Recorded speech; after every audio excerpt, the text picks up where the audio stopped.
Good evening all. So, ഇന്ന് നമ്മൾ discuss ചെയ്യുന്നത് UGC നെറ്റ് പേപ്പർ 1 ബന്ധപ്പെട്ടിട്ട് ടീച്ചിങ് ആപ്റ്റിറ്റ്യൂഡ് എന്ന് പറയുന്ന നമ്മുടെ ടോപ്പിക്കിൽ നിന്നുള്ള ഏതാനും ചില PYQ ഡിസ്കഷൻസ് ആണ്. 5 പ്രധാനപ്പെട്ട ക്വസ്റ്റ്യൻസ് ആണ് ഇന്ന് നമ്മൾ ഡിസ്കസ് ചെയ്യുന്നത്. നിങ്ങൾ ചെയ്യേണ്ട കാര്യം എന്താണെന്ന് വെച്ച് കഴിഞ്ഞാൽ ക്വസ്റ്റ്യൻസ് കാണിക്കുന്ന സമയത്ത് കൃത്യമായിട്ട് നിങ്ങൾ വായിക്കുക. നിങ്ങളുടെ ആൻസേഴ്സ് ലൈവ് ചാറ്റ് യൂസ് ചെയ്തിട്ട് കമന്റ് ചെയ്യുക എന്നുള്ളതാണ്. നിങ്ങൾക്കത് കറക്റ്റ് ആയിട്ടുള്ള ആൻസറിലോട്ട് എത്തുന്നുണ്ടോ, നിങ്ങളുടെ ലോജിക്ക് ശരിയാണോ, റീഡിങ് കൃത്യമായിട്ട് തന്നെയാണോ നടക്കുന്നത് തുടങ്ങിയ കാര്യങ്ങളുടെ ഒരു പ്രാക്ടീസിങ് ആണ് നമ്മൾ ഈ ലൈവ് വീഡിയോയിലൂടെ കാണിക്കുന്നത്. അപ്പം മാക്സിമം എല്ലാവരും ലൈവായിട്ട് തന്നെ അറ്റൻഡ് ചെയ്യുക, കൃത്യമായിട്ട് ലൈവായിട്ട് തന്നെ ചാറ്റിൽ കമന്റ് ചെയ്യുക, പഠിച്ചു പോവുക, കോൺസെപ്റ്റും കാര്യങ്ങളും ക്ലിയർ ആയിട്ടുണ്ടോ എന്ന് ചെക്ക് ചെയ്യാൻ വേണ്ടിയിട്ടുള്ള 5 ക്വസ്റ്റ്യൻസ് ആണ് ഇന്ന് നമ്മൾ ഡിസ്കസ് ചെയ്യുന്നത്. So without any delay let's get started. Here is your first question. നിങ്ങൾ ഈ ക്വസ്റ്റ്യൻ വായിക്കുക, അതിന്റെ കറക്റ്റ് ആയിട്ടുള്ള ഉത്തരം നിങ്ങൾ കമന്റ് ചെയ്യുക. ഓക്കെ, പെട്ടെന്ന് വായിക്കുക, പെട്ടെന്ന് കമന്റ് ചെയ്യുക. ഇത്രയും വലിയ ലെങ്തി ക്വസ്റ്റ്യൻ ആയതുകൊണ്ട് നിങ്ങൾക്ക് ഏകദേശം 1 മിനിറ്റ് എടുക്കുന്നതിൽ തെറ്റൊന്നുമില്ല. കൃത്യമായിട്ട് വായിക്കൂ, അതുപോലെ കൃത്യമായിട്ട് അതിന്റെ ഉത്തരം നിങ്ങൾ ആൻസർ ചെയ്യാനും ശ്രമിക്കുക. ക്വസ്റ്റ്യന്റെ ഒരു നേച്ചർ പെട്ടെന്ന് വായിക്കാം. Which of the following set of statements represents acceptable propositions in respect of teaching learning relationship? Theme ഇതാണ്, ടീച്ചിങ് ലേണിംഗ് റിലേഷൻഷിപ്പിൽ ആക്സെപ്റ്റബിൾ ആയിട്ടുള്ള ഒരു പ്രൊപ്പോസിഷൻ ഏതാണ് കാണിക്കുന്നത് എന്നുള്ളതാണ് കേട്ടോ. അപ്പൊ ഇങ്ങനെ ഒരു ഓപ്ഷൻ വന്നിട്ടുണ്ട്, നിങ്ങൾ ജസ്റ്റ് ഒന്ന് വായിക്കൂ. 1 2 3 4 5 6 6 സ്റ്റേറ്റ്മെന്റ്സ് ആണ് തന്നിരിക്കുന്നത്. ആ 6 കാര്യങ്ങൾ കൃത്യമായിട്ട് വായിച്ചിട്ട് നിങ്ങൾ നോക്കുക. നിങ്ങൾക്കൊരു ഹിന്റ് തരാം, അത് വേണം നിങ്ങൾ അപ്ലൈ ചെയ്യാൻ വേണ്ടി. നിങ്ങളിവിടെ 6 ഓപ്ഷൻ ഉണ്ടെങ്കിലും നിങ്ങളുടെ ആൻസേഴ്സ് വരുമ്പോൾ നിങ്ങൾ നോക്കിക്കേ, 4 എണ്ണമാണ് വരുന്നത്. 1 2 3 4 1 2 3 4. അതായത് 2 എണ്ണം എന്തായാലും തെറ്റാണ്. അപ്പൊ തെറ്റുള്ളത് പെട്ടെന്ന് കണ്ടെത്തി കഴിഞ്ഞാൽ അത് വെച്ചിട്ട് നിങ്ങൾക്ക് എലിമിനേറ്റ് ചെയ്യാനൊക്കെ പറ്റും. അപ്പൊ നിങ്ങൾ കൃത്യമായിട്ട് വായിക്കുക. യു ഹാവ് 1 മിനിറ്റ്, പെട്ടെന്ന് ആൻസർ ചെയ്യുക കേട്ടോ. ലൈവ് ചാറ്റ് ഉപയോഗിച്ചിട്ട് ചാറ്റ് സെഷനിൽ കൃത്യമായിട്ട് നിങ്ങളുടെ ആൻസേഴ്സ് കമന്റ് ചെയ്യാൻ വേണ്ടി ശ്രമിക്കുക. കൃത്യമായിട്ട് ഇത് ആൻസർ ചെയ്യൂ, മിസ്സാക്കരുത്.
ഓക്കെ, എല്ലാവരും ആൻസർ ചെയ്തല്ലോ അല്ലേ? ആൻസർ ചെയ്യാതെ ആരും ഉണ്ടാകരുത് കേട്ടോ, കാരണം ഇങ്ങനത്തെ ക്വസ്റ്റ്യൻസ് നമ്മൾ കൃത്യമായിട്ട് പ്രാക്ടീസ് ചെയ്തേ പറ്റൂ.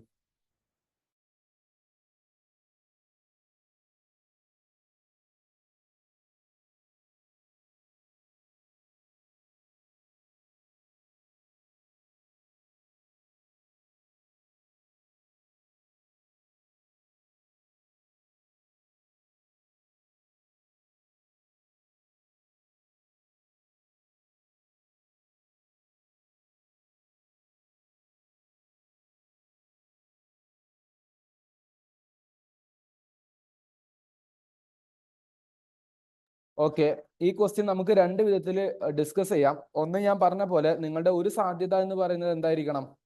ദാറ്റ് ഷുഡ് ബി ലൈക്ക് ഏത് എലിമിനേറ്റ് ചെയ്യാം, അല്ലെങ്കിൽ ഏതായിരിക്കും അഷ്യൂർഡ് ആയിട്ട് വരുന്ന സ്റ്റേറ്റ്മെന്റ് എന്നുള്ളതാണ് നിങ്ങൾ നോക്കേണ്ടത്. ഓക്കെ, അപ്പൊ കുറെ ആൾക്കാർ ആൻസേഴ്സ് എഴുതിയിട്ടുണ്ട്. ഇതിന്റെ കറക്റ്റ് ഉത്തരം വരുന്നത് ആൻസർ 2 ആണ്. ഓക്കെ, നമുക്ക് ഒന്ന് ഡിസ്കസ് ചെയ്യാം എങ്ങനെയാണ് 2 വരുന്നത് എന്നുള്ള കാര്യം പെട്ടെന്ന് പറഞ്ഞുതരാം. അപ്പോൾ ഇതിൽ നിങ്ങളോട് ചോദിച്ചിരിക്കുന്നത് ഏതൊക്കെ സെറ്റ് ഓഫ് സ്റ്റേറ്റ്മെന്റ് ആണ് ഒരു ആക്സെപ്റ്റബിൾ ആയിട്ടുള്ള ടീച്ചിങ് ലേണിംഗ് റിലേഷൻഷിപ്പിന്റെ കാര്യമായിട്ട് പറയുന്നത്. നിങ്ങൾ വല്ല കീവേഡ്സും കാര്യങ്ങളൊന്നും നോക്കണ്ട, തീം നോക്കുക. ടീച്ചിങ് ലേണിംഗ് റിലേഷൻഷിപ്പിൽ ആക്സെപ്റ്റബിൾ സ്റ്റേറ്റ്മെന്റ് എന്തൊക്കെയാണെന്നുള്ളത്. അപ്പൊ നമുക്കൊന്ന് നോക്കാം. ഓക്കെ, ഇതിൽ when the student fails in A test it is the teacher who fails. അതിനാണ് നമ്മൾ എഫക്റ്റീവ് ടീച്ചിങ് എന്ന് പറയുന്ന ഒരു കോൺസെപ്റ്റ് വരുന്നത്. എഫക്റ്റീവ് ടീച്ചിങ് എങ്ങനെയാണ് നമ്മൾ അനലൈസ് ചെയ്യുക? ഔട്ട്കം വെച്ചിട്ടാണ്. അപ്പൊ ഒന്നാമത്തെ സ്റ്റേറ്റ്മെന്റ് അങ്ങനെയാണ് കയറി വരുന്നത്. ഇനി ആ സ്റ്റേറ്റ്മെന്റ് വലിയ തെറ്റില്ലാത്ത സ്റ്റേറ്റ്മെന്റ് അല്ലേ? അങ്ങനെ ആലോചിക്കുക. Every teaching must aim at ensuring learning. അതല്ലേ? ഓരോ ടീച്ചിങ്ങിനും ഓരോ ഉദ്ദേശം ഉണ്ടാവില്ലേ? അതെന്തായിരിക്കണം? കൃത്യമായിട്ട് പഠിപ്പിക്കുക എന്നുള്ളത് തന്നെയാണ്. ഇപ്പൊ ഞാൻ നിങ്ങൾക്ക് ടീച്ചിങ് ആപ്റ്റിറ്റ്യൂഡിന്റെ കോൺസെപ്റ്റ് ബേസ്ഡ് ആയിട്ടുള്ള ക്വസ്റ്റ്യൻസ് പറഞ്ഞു തരുന്ന സമയത്ത് അതിന്റെ ഉദ്ദേശം എന്താണ്? നിങ്ങൾ ആ കോൺസെപ്റ്റ് റിലേറ്റുള്ള കാര്യങ്ങൾ മനസ്സിലാക്കണം, പ്രാക്ടീസ് ചെയ്യണം എന്നുള്ളതുകൊണ്ടാണ്. പിന്നെ there can be teaching without learning taking place. ചില ടീച്ചിങ് ഉണ്ടാകും, അവിടെ എന്തുണ്ടാവില്ല? ലേണിംഗ് കൃത്യമായിട്ട് നടന്നോണമെന്നില്ല എന്ന് പറയുന്ന ഒരു സ്റ്റേറ്റ്മെന്റ് ആണ് തന്നിരിക്കുന്നത്. അപ്പൊ നിങ്ങൾക്ക് ചിലപ്പം ചില സ്റ്റേറ്റ്മെന്റ് വായിക്കുമ്പോൾ നിങ്ങൾക്ക് ചില കൺഫ്യൂഷൻ വരും. അപ്പൊ ചെയ്യേണ്ടത് ഞാൻ പറഞ്ഞ പോലെ നിങ്ങൾക്ക് ഇവിടെ 6 സ്റ്റേറ്റ്മെന്റ്സ് ഉണ്ട്. അതേ സമയത്ത് 4 എണ്ണമാണ് നിങ്ങളുടെ ഓപ്ഷൻസിൽ വരുന്നത്. അപ്പൊ 2 എണ്ണം തെറ്റാന്നുള്ള. അപ്പൊ തെറ്റിനെ പെട്ടെന്ന് കണ്ടെത്താൻ വേണ്ടി ശ്രമിച്ചാൽ മതി. ഓക്കെ, സോ ഇവിടെ നോക്കിക്കോ നിങ്ങൾ, there can be no learning without teaching. Teaching ഇല്ലാതെ പഠനം ഉണ്ടാവില്ല എന്ന് പറയുന്നു. എല്ലാം ടീച്ചിങ്ങിലൂടെ വേണമെന്നുണ്ടോ? V simply call it as practical life, practical learning എന്ന് പറയും. അപ്പൊ ഈ 4ാമത്തെ നമുക്ക് അങ്ങനെ ഒഴിവാക്കാം. 4ാമത്തെ ഒഴിവാക്കി നിങ്ങൾ ഇപ്പൊ തന്നെ ഒഴിവായി. 5ാമത്തെ സ്റ്റേറ്റ്മെന്റ് നോക്കിക്കേ, a teacher teaches but learns also. ഇത് ആക്സെപ്റ്റബിൾ ആയിട്ടുള്ള സ്റ്റേറ്റ്മെന്റ് അല്ലേ? അപ്പൊ 5 ഉണ്ടാവും. 5 എല്ലാത്തിലും ഉണ്ട്. A teacher teaches but also learns എന്ന് പറയുന്നതാ. ഇനി ഈ സ്റ്റേറ്റ്മെന്റ് നോക്കിയേ, പൊട്ട തെറ്റാണെന്ന് പറഞ്ഞൂടെ? Real learning implies rote learning. Rote learning എന്താ? സിംപ്ലി ബൈ ഹാർട്ട് ചെയ്യുന്നതിനാണ് റോട്ട് ലേണിംഗ് എന്ന് പറയുന്നത്. റിയൽ ലേണിംഗ് അതാണോ? അല്ല. നമ്മൾ ഡിഫറെന്റ് ലെവൽസ് ഓഫ് ലേണിംഗ് പറഞ്ഞ സമയത്ത് memory level, understanding level, reflective level പറഞ്ഞിട്ടുണ്ട്. അതിൽ ആ റോട്ട് ലേണിംഗ് എന്താണ്? Memory level. അതല്ല നമുക്ക് വേണ്ടത് എന്നുള്ളതാണ്. അപ്പൊ ആ രീതിയിൽ ആ കാര്യം കൂടി മനസ്സിലാക്കി വെക്കുക. 6 ഒഴിവാക്കാം, 4 ഒഴിവാക്കാം. സോ ഓട്ടോമാറ്റിക്കലി ആൻസർ എന്താകും? 2 ആകും വരുന്നത്. ഇങ്ങനെ നിങ്ങൾ കോൺസെപ്റ്റ് റിലേറ്റ് ചെയ്തിട്ട് പഠിക്കാൻ വേണ്ടി ശ്രമിക്കണം. അപ്പൊ 2 മെത്തേഡാണ് ഞാൻ പഠിപ്പിച്ചത്. ഒന്ന്, നിങ്ങൾ നോക്കേണ്ടത് നിങ്ങൾക്ക് ഇവിടെ 6 സ്റ്റേറ്റ്മെന്റ് ഉണ്ട്, പക്ഷെ ഓപ്ഷൻസിൽ 4 കാണുന്നുള്ളൂ. അപ്പൊ 2 എണ്ണം തെറ്റാണെന്ന് തിരിച്ചറിയാം. ആ തിരിച്ചറിയതിനു ശേഷം ഏറ്റവും പോസിബിളി ശരിയാകാവുന്ന സാധ്യതയുള്ള സ്റ്റേറ്റ്മെന്റ് കണ്ടെത്തുക, ഏറ്റവും എക്സ്ട്രീം ആയിട്ട് റോങ് ആകാനുള്ള ചാൻസ് ഉള്ള സ്റ്റേറ്റ്മെന്റ്സും കണ്ടെത്തുക. അങ്ങനെ നിങ്ങൾക്ക് ഇമ്പ്രൂവ്മെന്റ് കൊണ്ടുവരാൻ വേണ്ടി പറ്റും. ഇതാണ് ഒന്നാമത്തെ ക്വസ്റ്റ്യൻ ഉണ്ടായിരുന്നത്. Hope it is clear. Clear അല്ലേ? കമന്റ് ചെയ്യും. എന്തെങ്കിലും സംശയം ഉണ്ടെങ്കിൽ ചോദിക്കാം കേട്ടോ, ഒന്ന് കമന്റ് ചെയ്യും. ഓക്കെ ആണെങ്കിൽ നമുക്ക് 2ാമത്തെ ക്വസ്റ്റ്യനിലോട്ട് പോകാം. Yes, your is your second question. 2ാമത്തെ ക്വസ്റ്റ്യൻ ഇതാണ്. ഞാൻ ജസ്റ്റ് തീം വായിച്ചാൽ എന്നിട്ട് ആൻസർ ചെയ്യൂ. Which of the following set of statements, വീണ്ടും സ്റ്റേറ്റ്മെന്റ് തന്നിരിക്കുകയാണ്. ഇതും എന്തുണ്ട്? ഒരു 6 സ്റ്റേറ്റ്മെന്റ് തന്നിട്ടുണ്ട്. Best describes the nature and objects of teaching. ഇത് നിങ്ങൾക്ക് സിമ്പിളാ. നേരത്തെ പറഞ്ഞ അതേ മെത്തേഡിലുള്ള മറ്റൊരു കോൺസെപ്റ്റിൽ റിലേറ്റഡ് ആയിട്ടുള്ള ക്വസ്റ്റ്യൻ ആണ്. ഇങ്ങനത്തെ ക്വസ്റ്റ്യൻസ് പരീക്ഷയ്ക്ക് വരാറുണ്ട്, PYQ ആണ്. അപ്പൊ അതുകൊണ്ട് കൃത്യമായിട്ട് നോക്കുക. ഒന്ന് വായിച്ചു നോക്കിക്കേ, എന്നിട്ട് നിങ്ങൾ കറക്റ്റ് ആയിട്ടുള്ള ആൻസർ എടുക്കുക. ഇവിടെ നോക്കി ഒന്നുകൂടെ എളുപ്പ കാര്യം എന്താ? ഇവിടെ നിങ്ങൾക്ക് 6 സ്റ്റേറ്റ്മെന്റ് തന്നിട്ടുണ്ട്, പക്ഷെ ഓപ്ഷൻസ് നോക്കുന്ന സമയത്ത് 3 സ്റ്റേറ്റ്മെന്റുകളാണ് എങ്ങനെയാലും ശരിയാകത്തുള്ളൂ. ബാക്കി 3 എണ്ണം തെറ്റാ. അപ്പൊ അത് കൃത്യമായിട്ട് എന്ത് ചെയ്താൽ മതി? തെറ്റുള്ളതോ ശരിയുള്ളതോ. അപ്പോൾ ഏറ്റവും അഷ്യൂർഡ് ആയിട്ട് ശരിയാകാൻ സാധ്യതയുള്ളത് കണ്ടെത്തുക. That is best answer. ഏറ്റവും എക്സ്ട്രീം ആയിട്ട് കിടക്കുന്ന സ്റ്റേറ്റ്മെന്റ് എടുത്ത് ഒഴിവാക്കുക. അത് തെറ്റായിട്ടുള്ള സ്റ്റേറ്റ്മെന്റ്. അങ്ങനെ തന്നെ നിങ്ങൾക്ക് ആൻസർ ചെയ്യാൻ പറ്റുന്നുള്ളതാണ്. നിങ്ങൾക്ക് വീണ്ടും ഞാൻ കുറച്ച് സമയം തരാണ്, പെട്ടെന്ന് തന്നെ ചെയ്യുക. ആരും കമന്റ് ചെയ്യാതിരിക്കരുത്, ലൈവായിട്ട് തന്നെ കമന്റ് ചെയ്യുക കേട്ടോ. Make it faster guys. പെട്ടെന്ന് കമന്റ് ചെയ്യൂ വായിച്ചിട്ട്.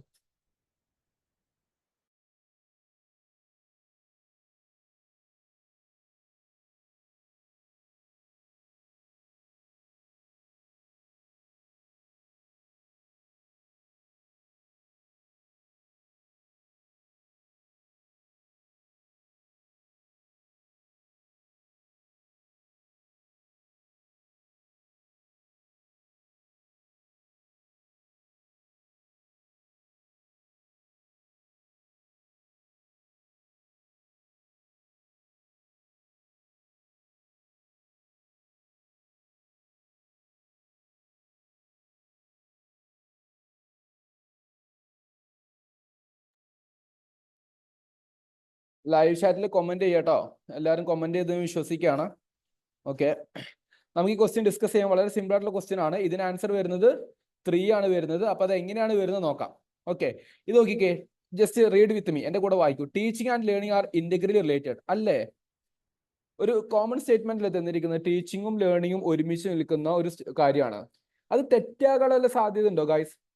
ഇല്ല. അത് ശരിയാകാൻ ആ സ്റ്റേറ്റ്മെന്റ് സാധ്യതയുള്ളൂ. അപ്പൊ തന്നെ നിങ്ങൾക്ക് ഈ 2ഉം 4 അങ്ങ് ഒഴിവാക്കി കൂടെ? അത് നിങ്ങളുടെ മനസ്സിൽ ഏകദേശം അത് ശരിയാകാൻ സാധ്യതയുള്ളതെങ്കിൽ. പിന്നെ there is no difference between teaching and training. Definitely not. നമ്മൾ ടീച്ചർമാർ എന്ന് പറയുന്ന ആൾക്കാർക്ക് വരെ നമ്മൾ ട്രെയിനിങ് പ്രോഗ്രാം കൊടുക്കാറുണ്ട്. അങ്ങനെ ആലോചിച്ച് നോക്ക്. So there is A difference. അപ്പൊ ബി ഒഴിവാക്കാം. ബിയും കൂടെ ഒഴിവാക്കി കഴിഞ്ഞാൽ തന്നെ നിങ്ങൾക്ക് ഉത്തരം കിട്ടി. അപ്പൊ തന്നെ നിങ്ങൾക്ക് ഉത്തരം കിട്ടി. ഓപ്ഷൻസ് 3 ആണെന്നുള്ളത്. എ, സി ആൻഡ് എഫ് എന്ന് പറയുന്നത്.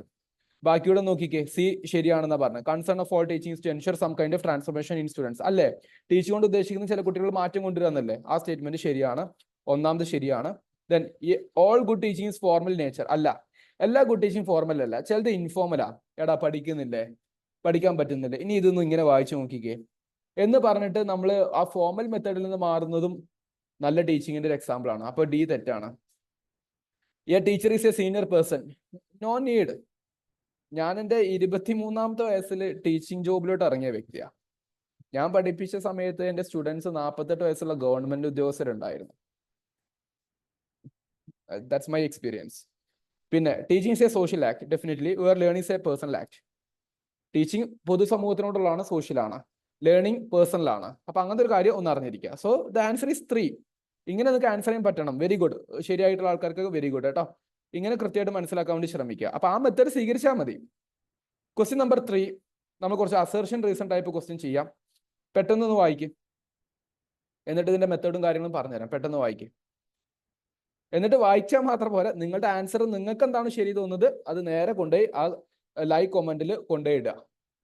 ലെറ്റ് മീ സീ നിങ്ങൾ എത്ര പേര് ശരിയാവുന്നുണ്ടെന്ന്.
ഓക്കെ, നിങ്ങൾ കമന്റ് ചെയ്തതിനു ശേഷം ശ്രദ്ധിക്കേണ്ട കാര്യം എങ്ങനെയാണ് assertion reason type questions answer ചെയ്യുക എന്നുള്ളതാണ്.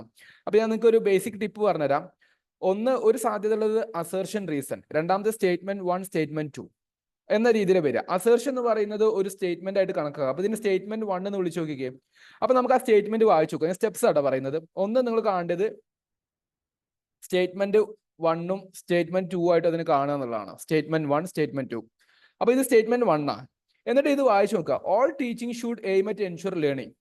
എല്ലാ ടീച്ചിങ്ങിലും എ കൈൻഡ് ഓഫ് ലേണിംഗ് കൂടെ എൻഷുർ ചെയ്യണം എന്നാണ് പറഞ്ഞിരിക്കുന്നത്. അപ്പൊ ആ സ്റ്റേറ്റ്മെന്റ് ശരിയാണോ തെറ്റാന്ന് നോക്കുക. കാരണം നിങ്ങളുടെ ഓപ്ഷൻസിൽ ഉണ്ടോ എ ഇസ് ഫാൾസ് എന്ന് പറയുന്ന ഒരു സ്റ്റേറ്റ്മെന്റ് വരുന്നുണ്ട്. രണ്ടാമത്തതും സ്റ്റേറ്റ്മെന്റ് ആയിട്ട് തന്നെ വായിക്കാം. All learning result from teaching. എല്ലാ ലേണിംഗും ടീച്ചിങ്ങിൽ നിന്നാണോ റിസൾട്ട് വരുന്നത് എന്നുള്ള സ്റ്റേറ്റ്മെന്റ് തന്നിരിക്കുന്നത്. എന്നിട്ട് രണ്ടാമത്തെ സ്റ്റേറ്റ്മെന്റ് ശരിയാണോ തെറ്റാണോ നോക്കിയതിന് ശേഷം മാത്രം എന്ത് നോക്കുക, whether the second statement is a reason for the first one. ഒന്നാമത്തതിന്റെ റീസൺ ആണോ രണ്ടാമത്തത് എന്നുള്ളതാണ് നിങ്ങൾ നോക്കേണ്ടത്. ഓക്കെ, അപ്പോൾ ഇവിടെ തന്നിരിക്കുന്ന ഈ ടോപ്പിക്കുമായി ബന്ധപ്പെട്ടിട്ട് നിങ്ങൾ അറിഞ്ഞിരിക്കേണ്ടത്, ഇവിടെ നോക്കിക്കേ, നമ്മൾ ഓൾറെഡി ഈ പോയിന്റ് പറഞ്ഞില്ലേ, all learning result from teaching ആണ് എന്നുള്ളത്. അല്ല, പ്രാക്ടിക്കൽ ലേണിംഗ് ഉണ്ട് എന്നുള്ള കാര്യം നമ്മൾ പറഞ്ഞിട്ടുണ്ടായിരുന്നു. അപ്പൊ റീസൺ തെറ്റാണ്. റീസൺ തെറ്റാകുന്നത് എന്താണ്? സെക്കൻഡ് സ്റ്റേറ്റ്മെന്റ് തെറ്റാകുന്നത് ഇത് മാത്രമാണ്. അതുകൊണ്ടാണ് ആൻസർ 3 വന്നിരിക്കുന്നത്. ഇനി മറ്റൊരു അപ്രോച്ചിൽ നമുക്ക് ഇതിനെ അഡ്രസ് ചെയ്ത് നോക്കാം. ഇത് നമുക്ക് ഓൾറെഡി അറിയുന്ന ഇൻഫോർമേഷൻ, അതുകൊണ്ട് directly we got the answer. Second statement തെറ്റാണ്. അപ്പോൾ ഒറ്റ ഓപ്ഷനേ ഉള്ളൂ എന്നുള്ളത്. രണ്ടാമത്തത് all teaching should aim at ensure learning. എല്ലാ ടീച്ചിങ്ങിലും ഈ കൈൻഡ് ഓഫ് ലേണിംഗ് പ്രൊഡ്യൂസ് ചെയ്യുന്നുണ്ടെന്നാണ് അതിന്റെ അർത്ഥം വരുന്നത്. അപ്പൊ ആ സ്റ്റേറ്റ്മെന്റ് ശരിയാണ്. അപ്പൊ സ്റ്റേറ്റ്മെന്റ് 1 ശരിയാണ്. രണ്ടാമത് ചോദിച്ചിരിക്കുന്ന സ്റ്റേറ്റ്മെന്റ് തെറ്റാണ്. പക്ഷെ ഇൻ കേസ് അത് ശരിയായിരുന്നെങ്കിലോ അപ്പൊ നിങ്ങൾ നോക്കേണ്ടതാണ് ഓൾ ലേണിംഗ് ടീച്ചിങ്ങിലൂടെയാണ് വരുന്നത് എന്ന് പറയുന്നത് ഒന്നാമത്തെ റീസൺ ആയിട്ട് മാറുമോ ഇല്ല എന്നുള്ളതാണ്. അപ്പൊ അങ്ങനെ നിങ്ങൾ ചിന്തിക്കാൻ വേണ്ടി ശ്രമിക്കണം. ഈ ക്വസ്റ്റ്യൻ കുറച്ചുകൂടെ ഡയറക്റ്റ് ആയതുകൊണ്ട് നിങ്ങൾക്ക് ഒരു അപ്രോച്ച് കുറച്ച് പോസിബിൾ ആയി എന്ന് വരില്ല. നമുക്ക് എന്ത് ചെയ്യാം, ഒരു ക്വസ്റ്റ്യനൂടെ ഈ മോഡൽ ചെയ്ത് നോക്കാം കേട്ടോ. അപ്പൊ നിങ്ങൾ ഇത്രേ ചെയ്യേണ്ടുള്ളൂ. മെത്തേഡ് ഞാൻ പറഞ്ഞുതരാം. അസർഷൻ റീസൺ എന്ന് പറയുന്ന രണ്ട് കാര്യങ്ങൾ സ്റ്റേറ്റ്മെന്റ് 1ഉം സ്റ്റേറ്റ്മെന്റ് 2 ആക്കി എടുക്കുക. എന്നിട്ട് സ്റ്റേറ്റ്മെന്റ് 1നെ നിങ്ങൾ സ്റ്റേറ്റ്മെന്റ് ആയിട്ട് തന്നെ വായിക്കുക. ശരിയാണോ തെറ്റെന്ന് നോക്കുക. ശരിയാണെങ്കിൽ ഓക്കെ അത് ശരിയാണ്. അപ്പൊ തെറ്റായിട്ടുള്ള ഓപ്ഷൻ അപ്പൊ തന്നെ എലിമിനേറ്റ് ചെയ്യാം. രണ്ടാമത്തെ സ്റ്റേറ്റ്മെന്റിന് എന്ത് ചെയ്യുക, കൃത്യമായിട്ട് വായിക്കുക. തെറ്റാണെങ്കിൽ തെറ്റ് കണ്ടെത്തുക, ശരിയാണെങ്കിൽ കണ്ടെത്തുക. എന്നതിന് ശേഷം എന്ത് ചെയ്യുക, ശരിയാണെങ്കിൽ മേക്ക് ഷുവർ ദാറ്റ് അത് കറക്റ്റ് എക്സ്പ്ലനേഷൻ ഓഫ് എ ആണോ, എയുടെ റീസൺ ആണോ രണ്ടാമത് തന്നിരിക്കുന്നത് എന്നുള്ളത് കൃത്യമായിട്ട് ഒന്ന് വാലിഡേറ്റ് ചെയ്യുക എന്നുള്ളതാണ്. അങ്ങനെയാണ് ചെയ്യേണ്ടത്. ഇതിൽ നിങ്ങൾക്ക് ആ ഒരു ആപ്ലിക്കേഷൻ അത്ര ലെവലിൽ വരുന്നില്ല, ബിക്കോസ് സെക്കൻഡ് സ്റ്റേറ്റ്മെന്റ് തെറ്റായതുകൊണ്ട്. സെക്കൻഡ് സ്റ്റേറ്റ്മെന്റ് ശരിയാണെങ്കിൽ മാത്രം എന്ത് ചെയ്താൽ മതി, റീസൺ ആണോ എന്നുള്ള കാര്യം നോക്കിയാൽ മതി. ഈ ക്വസ്റ്റ്യൻ ഒന്ന് വായിച്ചു നോക്കിക്കേ പ്ലീസ്. ഈ നാലാമത്തെ ക്വസ്റ്റ്യൻ ഒന്ന് കൃത്യമായിട്ട് വായിക്കും. പെട്ടെന്ന് വായിക്കുക. നിങ്ങൾ ആൻസർ ചെയ്യാൻ വേണ്ടി ശ്രമിക്കുക. ഞാൻ പറഞ്ഞ മെത്തേഡ് സ്വീകരിക്കുക കേട്ടോ. എന്നിട്ട് എല്ലാവരും ഇപ്പൊ തന്നെ കമന്റ് ചെയ്യുക പെട്ടെന്ന്.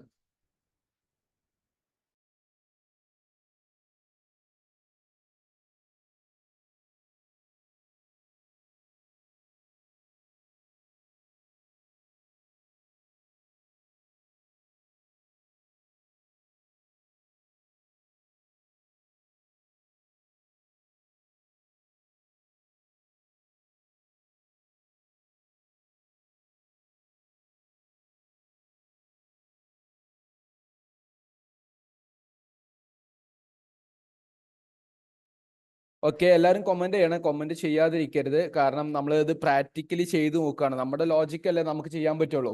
അപ്പൊ ആ രീതിയിൽ നമുക്ക് ശരിയാകുന്നുണ്ടോ എന്ന് അറിയാൻ വേണ്ടിയാണ്. ഓക്കെ, സോ എന്തായിരിക്കും ഇതിന്റെ ഉത്തരം വരുന്നത്? ഇതിന്റെ ഉത്തരം വരുന്നത് ഇത്രയേ ഉള്ളൂ. ഒന്ന് നോക്കിക്കോ നിങ്ങൾ. അസർഷൻ എന്ന് പറയുന്നത് ഒന്ന് മാറ്റി വെച്ചിട്ട് നിങ്ങൾ സ്റ്റേറ്റ്മെന്റ് ആക്കി വെക്കുക. All teaching implies learning. ഇതന്നെയല്ലേ നമ്മൾ തിരിച്ചും മറിച്ചും 2-3 ക്വസ്റ്റ്യനിൽ ചെയ്തത്. ടീച്ചിങ്ങിലൂടെ ലേണിംഗ് പ്രൊഡ്യൂസ് ചെയ്യണം എന്നുള്ളൊരു കാര്യം പറഞ്ഞിരിക്കുന്നു. അപ്പോൾ എ ശരിയാണ്. എ ശരിയാണെങ്കിൽ നമുക്ക് ഈ ഫോർത്ത് അങ്ങ് വെട്ടിക്കൂടെ? യെസ്, വെട്ടാം. ബാക്കി എല്ലാത്തിലും എ ശരിയാണ്. Learning to be useful. നമ്മൾ പഠിച്ച കാര്യം യൂസ്ഫുൾ ആകണമെന്നുണ്ടെങ്കിൽ അതൊരു ടീച്ചിങ്ങിൽ നിന്ന് വന്ന ഒന്നായിരിക്കണം എന്നുള്ളൊരു കാര്യമാണ് പറഞ്ഞിരിക്കുന്നത്. ഓക്കെ, അതിൽ നമുക്ക് പല ലെവൽ ഓഫ് ടീച്ചിങ്ങിനെയും കൺസിഡർ ചെയ്യാം, പല ലെവൽ ഓഫ് ലേണിംഗും കൺസിഡർ ചെയ്യാം. പക്ഷേ നമ്മൾ ഇവിടെ ഉദ്ദേശിക്കുന്ന ടീച്ചിങ് ആപ്റ്റിറ്റ്യൂഡ് എന്ന് പറയുന്ന ഒരു ക്ലാസ് റൂം ടീച്ചിങ്ങിന്റെ കോൺസെപ്റ്റ് വരുന്ന സമയത്ത് അത് ഈ സ്റ്റേറ്റ്മെന്റ് എന്താണ്, ശരിയാണെന്നുള്ളതാണ്. Learning to be useful must be derive from teaching. അല്ലാതെ നമ്മൾ പ്രാക്ടിക്കലായിട്ട് കുറെ കാര്യങ്ങൾ പഠിക്കും, ദാറ്റ്സ് കറക്റ്റ് ഓൺലി. പക്ഷെ നമ്മൾ ഇവിടെ ഉദ്ദേശിക്കുന്ന കാര്യം എന്താണെന്ന് വെച്ച് കഴിഞ്ഞാൽ ക്ലാസ് റൂം ടീച്ചിങ് എന്ന് പറയുന്ന ഒരു ആപ്ലിക്കേഷൻ ആയതുകൊണ്ട് തന്നെ ക്ലാസ് റൂം ടീച്ചിങ് എന്ന് പറയുന്നത് കൃത്യമായിട്ട് കിട്ടുമ്പോഴാണ് ആ ലേണിംഗ് അത്രമേൽ യൂസ്ഫുൾ ആകും എന്ന് പറയുന്ന ഒരു സ്റ്റേറ്റ്മെന്റ് തന്നിരിക്കുന്നത്. ഓക്കെ, അല്ലെങ്കിൽ നമ്മൾ ക്ലാസ് റൂമിൽ നമുക്ക് പഠിക്കേണ്ട ടോപ്പിക് ഒന്നും നമ്മൾ പുറത്തുള്ള വേറെ ഏതെങ്കിലും ലേണിംഗ് പഠിച്ചു കഴിഞ്ഞൊരു കാര്യം ഉണ്ടാവില്ലല്ലോ. അപ്പൊ ടീച്ചിങ്ങിൽ നിന്നുള്ളതായിരിക്കും എന്ന് പറയുന്ന ഒരു സെക്കൻഡ് സ്റ്റേറ്റ്മെന്റ് ആണ് തന്നിരിക്കുന്നത്. അപ്പൊ ലേണിംഗും ടീച്ചിങ്ങും തമ്മിൽ എന്തുണ്ട്, വലിയൊരു റിലേഷൻഷിപ്പ് ഉണ്ട് എന്നുള്ളതാണ് സെക്കൻഡ് സ്റ്റേറ്റ്മെന്റ് കാണിച്ചിരിക്കുന്നത്. അതുകൊണ്ട് തന്നെ സെക്കൻഡ് സ്റ്റേറ്റ്മെന്റ് ശരിയാണ് എന്ന് മാത്രമല്ല, ഓൾ ടീച്ചിങ് ഇംപ്ലൈസ് ലേണിംഗ് എന്ന് പറയുന്നതിനെ അത് സാധൂകരിക്കുകയും ചെയ്യുന്നുണ്ട്, ന്യായീകരിക്കുകയും ചെയ്യുന്നുണ്ട്. ഓൾ ടീച്ചിങ് ഇംപ്ലൈസ് ലേണിംഗ് എന്ന് പറയുന്നതിനെ റീസൺ എന്താണ്, ലേണിംഗ് എന്ന് പറയുന്നത് ടീച്ചിങ്ങിൽ നിന്നാകുമ്പോൾ മാത്രമാണ് ലേണിംഗ് യഥാർത്ഥത്തിൽ പ്രൊഡക്റ്റീവ് ആവുള്ളൂ. അതുകൊണ്ടാണ് ഓൾ ടീച്ചിങ് ഇംപ്ലൈസ് ലേണിംഗ് എന്ന് പറയുന്നത്. അതായത് സെക്കൻഡ് സ്റ്റേറ്റ്മെന്റ് ആയിട്ടുള്ള learning to be useful must be derived from teaching. ടീച്ചിങ്ങിലൂടെ ആയിരിക്കണം, അല്ലെങ്കിൽ ടീച്ചിങ്ങിലൂടെ വരുന്ന ലേണിംഗ് എന്താണോ അതാണ് ക്ലാസ് റൂം ലേണിംഗിൽ ഏറ്റവും എഫക്റ്റീവ് ആകുക എന്ന് പറയുന്ന രണ്ടാമത്തെ സ്റ്റേറ്റ്മെന്റ്. അതുള്ളത് കൊണ്ടാണ് ഒന്നാമത്തെ സ്റ്റേറ്റ്മെന്റ് വാലിഡേറ്റ് ആവുന്നത്, ഓൾ ടീച്ചിങ് ഇംപ്ലൈസ് ലേണിംഗ് എന്ന് പറയുന്നത്. അതുകൊണ്ടാണ് ഓപ്ഷൻസിൽ both A and correct and R is the correct explanation of A എന്ന രൂപത്തിലോട്ട് മാറുന്നത്. ഇത് പലപ്പോഴും കുട്ടികൾക്ക് ഇങ്ങനത്തെ ക്വസ്റ്റ്യൻസ് അഡ്രസ് ചെയ്യാൻ ചില ബുദ്ധിമുട്ടുകൾ ഉണ്ടാകും. നിങ്ങൾ ടെൻഷൻ അടിക്കേണ്ട. നിങ്ങൾ ഇങ്ങനത്തെ ക്വസ്റ്റ്യൻസ് കീപ്പ് ഓൺ പ്രാക്ടീസ് ചെയ്യുന്നതനുസരിച്ച് നിങ്ങൾക്ക് ഇങ്ങനത്തെ കാര്യങ്ങൾ ചെയ്തെടുക്കാൻ വേണ്ടി പറ്റും. നിങ്ങൾ ഇവിടെ ശ്രദ്ധിക്കേണ്ട കാര്യം ഇത്രയേ ഉള്ളൂ. ഒന്ന്, ഫസ്റ്റ് ഞാൻ പറഞ്ഞ പോലെ സിമ്പിൾ സ്റ്റെപ്പിൽ സ്റ്റെപ്പ് 1ഉം സ്റ്റെപ്പ് 2 ആയിട്ട് ചെയ്യുക. ആ സ്റ്റേറ്റ്മെന്റ് 1ഉം സ്റ്റേറ്റ്മെന്റ് 2 ആയിട്ട് ചെയ്യുക. രണ്ടാമത് നിങ്ങൾ ആ കോൺസെപ്റ്റിനെ ചിന്തിച്ചുകൊണ്ട് ചെയ്യുക. എന്നാൽ നിങ്ങൾക്ക് അത് കറക്റ്റ് എക്സ്പ്ലനേഷൻ ആണോ അല്ലേ എന്നുള്ളത് കണ്ടെത്താൻ വേണ്ടി പറ്റും. ദാറ്റ് വി ക്യാൻ കൂടുതൽ ക്വസ്റ്റ്യൻസ് പ്രാക്ടീസ് ചെയ്യുമ്പോൾ നിങ്ങൾക്ക് ശരിയായിക്കോളും കേട്ടോ. എന്തായാലും ശരിയായതൊക്കെ ഒരു കൺഗ്രാറ്റ്സ് പറയുകയാണ്. And here is your fifth question. Sorry, here is the fifth question. ഈ 5ാമത്തെ ക്വസ്റ്റ്യന്റെ ഉത്തരം ഞാൻ ഓൾറെഡി ക്ലാസ് തുടങ്ങിയപ്പോൾ ഒരു ടീച്ചിങ്ങിന്റെ കോൺസെപ്റ്റ് പറഞ്ഞപ്പോൾ ഞാൻ പറഞ്ഞിട്ടുണ്ടായിരുന്നു. Just read it and answer it. ഇങ്ങനത്തെ ക്വസ്റ്റ്യൻസ് ആൻസർ ചെയ്യാൻ 10 മുതൽ 15 സെക്കൻഡ്സ് മാത്രമേ എടുക്കാവുള്ളൂ കേട്ടോ. പെട്ടെന്ന് വായിക്കും. Effectiveness of teaching has to be judged in terms of. ഒരു ടീച്ചിങ് എഫക്റ്റീവ് ആയി എന്ന് എപ്പോഴും നമ്മൾ പറയാ, ഞാൻ പറഞ്ഞിട്ടുണ്ടായിരുന്നു തുടക്കത്തിൽ. സെയിം കോൺസെപ്റ്റ് ആണ് ഇവിടെ വന്നിരിക്കുന്നത്. കോഴ്സ് കംപ്ലീറ്റ് ആക്കുമ്പോഴാണോ, സ്റ്റുഡൻസിന് ഇൻട്രസ്റ്റ് ഉണ്ടാകുമ്പോഴാണോ, അല്ലെങ്കിൽ സ്റ്റുഡൻസിന് ഇൻട്രസ്റ്റ് അനുസരിച്ചിട്ടാണോ, അതോ ലേണിംഗ് ഔട്ട്കം ഓഫ് സ്റ്റുഡൻസ് വെച്ചിട്ടാണോ, അല്ലെങ്കിൽ ടീച്ചിങ് മെത്തഡോളജീസ് കൂട്ടുമ്പോഴാണോ? എന്താണ്? പെട്ടെന്ന് ആൻസർ ചെയ്യൂ.